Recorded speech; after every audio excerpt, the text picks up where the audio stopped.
நாங்கள் படித்த காலத்தில் எங்களை படிப்பிச்சு கொடுத்த குரு அதர்வ வேத ஜோதிஷம்தான் எங்களுக்கு ஆதாரமாக பெய்ஸாக கற்றுக் கொடுத்தாங்க.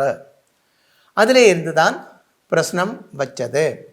பிரஸ்னம் வைக்கிறதுக்கு படித்ததெல்லாம் அதில் இருந்து தான்.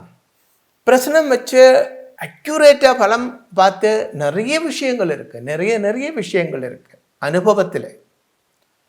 அதில் உள்ள ஒரு விஷயம்தான் இப்போ உங்களிடம் சொல்ல போகிறேன். 2019 நடந்த ஜெனரல் எலெக்ஷனுக்கு முன்னாடி, இப்போ இல்லை, இது 2024 நடந்திருக்கு, 5 வருஷம் முன்னாடி 2019 நடந்த பொது தேர்தலுக்கு முன்னாடி, அன்னைக்கு ஆந்திரா பிரதேசில் சிஎம்மாக இருந்த சந்திரபாபு நாயுடுவோட சில ஆளுகள் அவங்க சொல்லி இங்கே வந்தாங்க.